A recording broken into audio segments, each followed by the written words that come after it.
શું ફ્રેન્ડ્સ તમે પણ વેટ લોસ કરવા માગો છો અને હેલ્ધી ખાવાનું પસંદ કરો છો તો આ રેસીપી તમારી માટે છે, કારણ કે આપણે મગ અને શાકભાજીથી બનાવેલી છે। આમાં ઓછામાં ઓછું આપણે તેલ એડ કરેલું છે, વધારે તેલ એડ નથી કરેલું, માત્ર 1 જ ચમચી તેલ એડ કરેલું છે।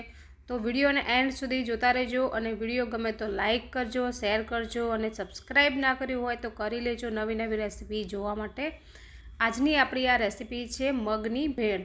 ચાલો આપણે બનાવવાનું શરૂ કરીએ। તો અહીંયા મેં એકદમ ઝીણી સુધારેલી ડુંગળી લીધી છે અને ટમેટાં પણ લીધા છે। ટમેટાને આપણે પાણી કાઢી લેવાનું છે, પછી ટમેટાં આપણે સુધારવાના છે। લીલું લસણ લીધું છે, લીલા મરચાં લીધા છે, ગાજર લીધું છે, કાકડી પણ લીધી છે, લસણની ચટણી પણ લીધી છે। આ ચટણી ઉમેરવાથી એકદમ મસ્ત એવો ટેસ્ટ આવે છે। અને અહીંયા મેં મગ લીધા છે, રાતે પલાળવા રાખી દીધા હતા અને સવારમાં હલકા એવા બોઇલ કરેલા છે, કારણ કે પલળેલા મગ હોય ને તો આને બહુ બાફવાની જરૂર નથી પડતી। તપેલીમાં જ બાફવા મૂકવાના છે, કુકરમાં બાફવા નથી મૂકવાના, નહીંતર મગ છે તે એકદમ ઓગળી જશે તો આવી ભેળ નહીં બને। જેથી તપેલીમાં જ આપણે 2 થી 3 ઉકાળા આવા દેવાના હોય છે। હવે ગેસ ઉપર આપણે એક કઢાઈ રાખી દઈશું અને 1 પાવલી જેટલું તેલ એડ કરી લેશું, જીરું એડ કરી લેશું, લીલા મરચાં એડ કરી લેશું, હિંગ એડ કરી લેશું 1 ટીસ્પૂન, હલ્દી પાવડર એડ કરી લેશું 1 ટીસ્પૂન। જે આપણે ચટણી બનાવી છે લસણ અને મરચાંની તે એડ કરી લેશું। લાલ મરચું અને લસણ આપણે ખાંડીને તૈયાર કર્યું છે। આને આપણે તેલમાં બરાબર સરસ મિક્સ કરી લેવાનું છે, જેથી એનો ટેસ્ટ ડબલ થઈ જશે। આ રીતે બરાબર મિક્સ કરીને જ પછી જ આપણે બીજી વસ્તુ એડ કરશું। ગેસની આંચ આપણે ધીમી રાખવાની છે, નહીંતર બળી જશે। ડુંગળી આપણે થોડી એડ કરશું, બાકી ડુંગળી છે તે આપણે કાચી એડ કરવાની છે। બધી વસ્તુ આપણે નથી એડ કરવાની, માત્ર ડુંગળી અને ટમેટાં જ એડ કરવાના છે અત્યારે। બાકીની વસ્તુ છે બધી કાચી એડ કરવાની છે। બરાબર મિક્સ કરી લેશું, 1 મિનિટ સુધી આપણે આ રીતે ચલાવતા રહીશું, જેથી હલકું કૂક થઈ જશે। લીલું લસણ એડ કરી લેશું। હમણાં તો હું ડાયટ કરી રહી છું, ડીઆઈપી ડાયટ ફોલો કરું છું, તો હેલ્ધી વસ્તુ બનાવું છું અને જાતે જ ફોલો કરી રહી છું। તો એનાથી મને ઘણો બધો લાભ પણ થયો છે, શરીરને ઘણી બધી બીમારીઓ પણ દૂર થઈ ગઈ છે ડીઆઈપી ડાયટ ફોલો કરવાથી। જેથી હું રેસીપી હેલ્ધી બનાવું છું અને મારી માટે પણ બનાવી રહી છું અને તમને પણ શેર કરું છું રેસીપી, જેથી વેટ લોસ પણ આનેથી થાય છે અને વજન ઘટાડવામાં ખૂબ જ મદદ મળે છે હેલ્ધી ખાવાનું ખાવાથી। તો હવે આપણે અહીંયા ડુંગળી એડ કરી લેશું। આપણે મગ એડ કરીને મિક્સ કરી લીધા છે, ડુંગળી, ટમેટાં, ગાજર અને કાકડી એડ કરી લેશું।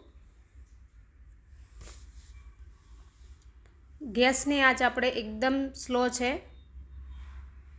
આમ તો આપણે બંધ જ કરી દઈશું ગેસને। હવે આપણે કૂક કરવાની જરૂર નથી, ખાલી મિક્સ જ કરવાનું છે। તો ગેસ બંધ કરીને આપણે બરાબર મિક્સ કરી લેવાનું છે। સ્વાદ અનુસાર નમક એડ કરી લેશું, સેંધા નમક યુઝ કર્યું છે, ધાણા જીરું પાવડર એડ કરી લેશું અને 1 લીંબુનો રસ એડ કરી લેશું। લીંબુથી જ ખૂબ જ સારો એવો ફ્લેવર આવે છે ફ્રેન્ડ્સ, તો જરૂરથી લીંબુ એડ કરી લેજો।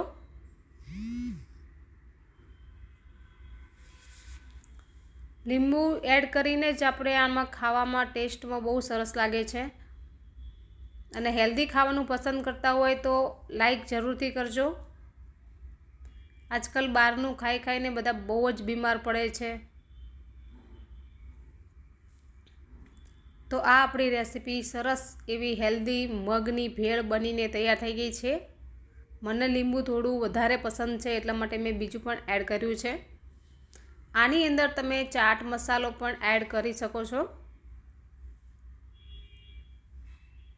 આ મગની ભેળ તમે સાંજના નાસ્તા માટે બનાવી શકો છો, 4-5 વાગે ભૂખ લાગે ત્યારે પણ બનાવી શકો છો અને સવારના નાસ્તા માટે પણ બનાવી શકો છો. ખૂબ જ હેલ્ધી છે અને સારી છે.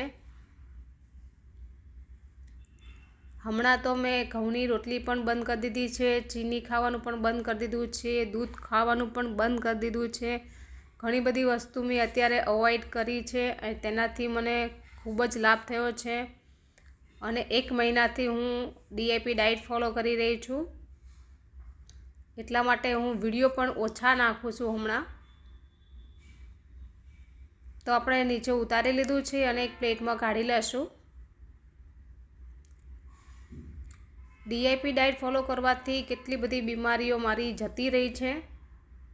અને ટાઈમિંગ પણ સેટ રાખવું પડે છે તેમાં, કારણ કે સવારમાં 11 થી 12ની વચ્ચે જમી લેવું પડે છે અને સાંજે 7 અને 6ની વચ્ચે જમી લેવું પડે છે. અને નાસ્તો તો એકદમ સ્કીપ કરી દેવો પડે છે. ફ્રૂટ ખાઈ શકાય છે તેમાં. જો આપણી આ મગની ભેળ કેવી બનીને તૈયાર થઈ છે, તમને પસંદ આવી કે ના આવી? જો સારું ને હેલ્ધી રહેવું હોય ને તો સારું ખાવું પસંદ કરો, મેદાવાળું બંધ કરી દો, તો ઘણી બધી બીમારીઓ આપણી દૂર થઈ જાય છે. ચાલો, તમારે પણ હેલ્ધી મગની ભેળ ખાવી છે? આવી જાઓ, હાલો આપણે બનાવીને તૈયાર કરી લીધી છે. બહુ જ સરસ બની છે ફ્રેન્ડ્સ. જરૂરથી બનાવજો, ટ્રાય કરજો. આવજો બધાય. જય માતાજી, જય શ્રી કૃષ્ણ.